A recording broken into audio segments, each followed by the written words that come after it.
personally, as a surface warfare officer. I'm a disgruntled, disrupted surface warfare officer that's now in my new profession to talk about disruptive technologies and business model change and all the things that we need to talk about just broadly beyond technical change. That's the lifeblood of any company that wants to last for a long time. In fact, Peter Drucker, the management guru, said that every business has a theory. And that theory drives the success of that business, but the only problem is that theory sooner or later no longer works.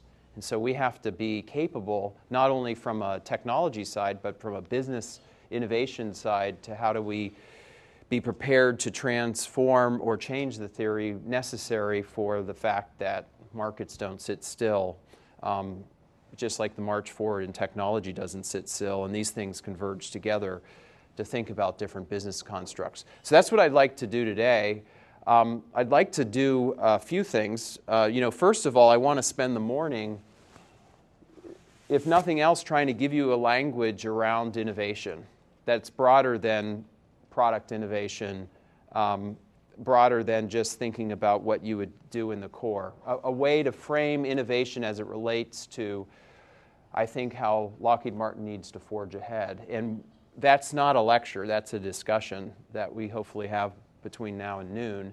And then the afternoon, I'd like to try to apply it primarily to human terrain, in terms of how do we take these ideas and actually start thinking about what's the real value proposition of human terrain as it relates to the identifiable customers.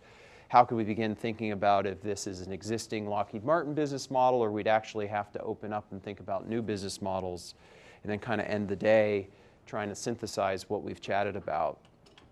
And so what that means is, one, let's, if nothing else, think about trying to build a language together, because that's the first step. And then two, how can we apply that language by going into breakout sessions and working together. And what that means is we'll need you engaged. So, if nobody speaks up, I'll ask questions. It's definitely not going to just be a presentation, which I think it'll be more interesting for you. One other point to go back in terms of talking of this point of language, I think it often gets underestimated. What's this whole point about language, and why do we have to sit here and talk about innovation and get the definition right?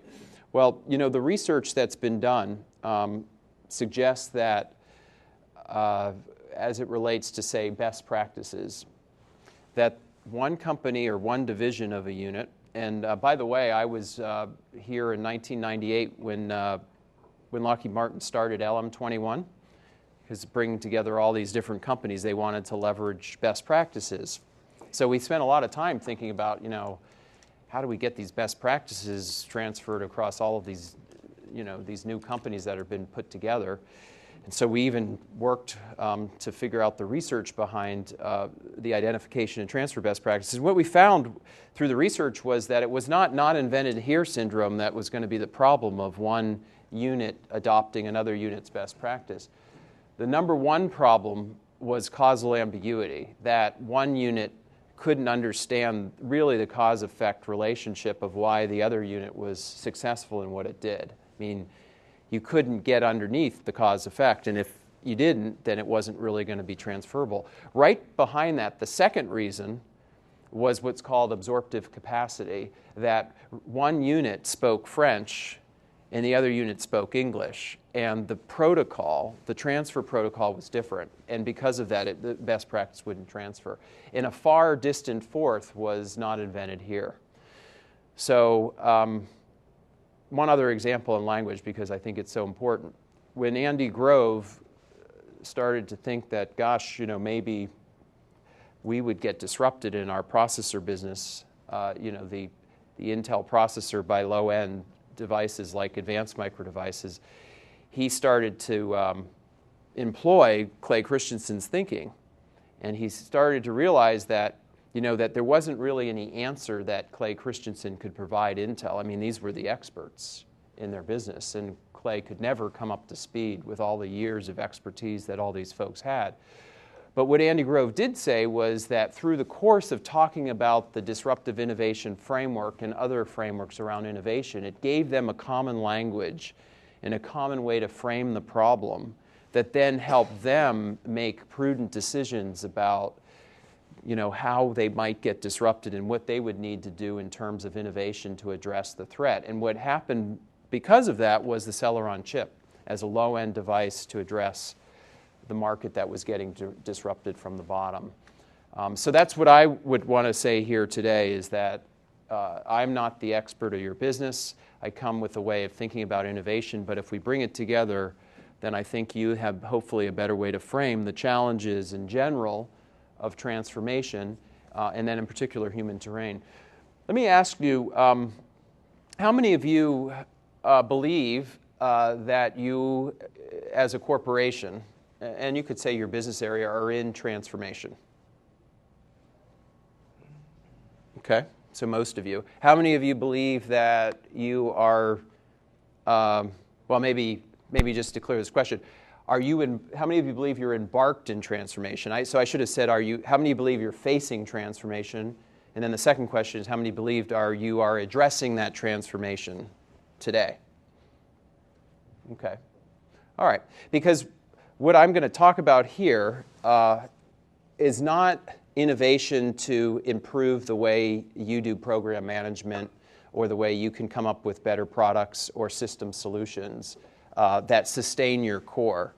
What we're really going to be talking about for this day, this language, is two reasons for something beyond the core. One is you face a growth gap that the core can only deliver so much, or the environment is changing so much and faces so many discontinuities, kind of like energy and what utilities and automotive and oil and gas might be facing, that they need to think through the potential that they might need to think about business differently. Or maybe the most recent example that's really come to fruition is newspapers, right, that have faced the disruption of the internet, which wasn't necessarily that they had a growth gap, but boy, has the industry turned upside down. So that's what we want to talk about today.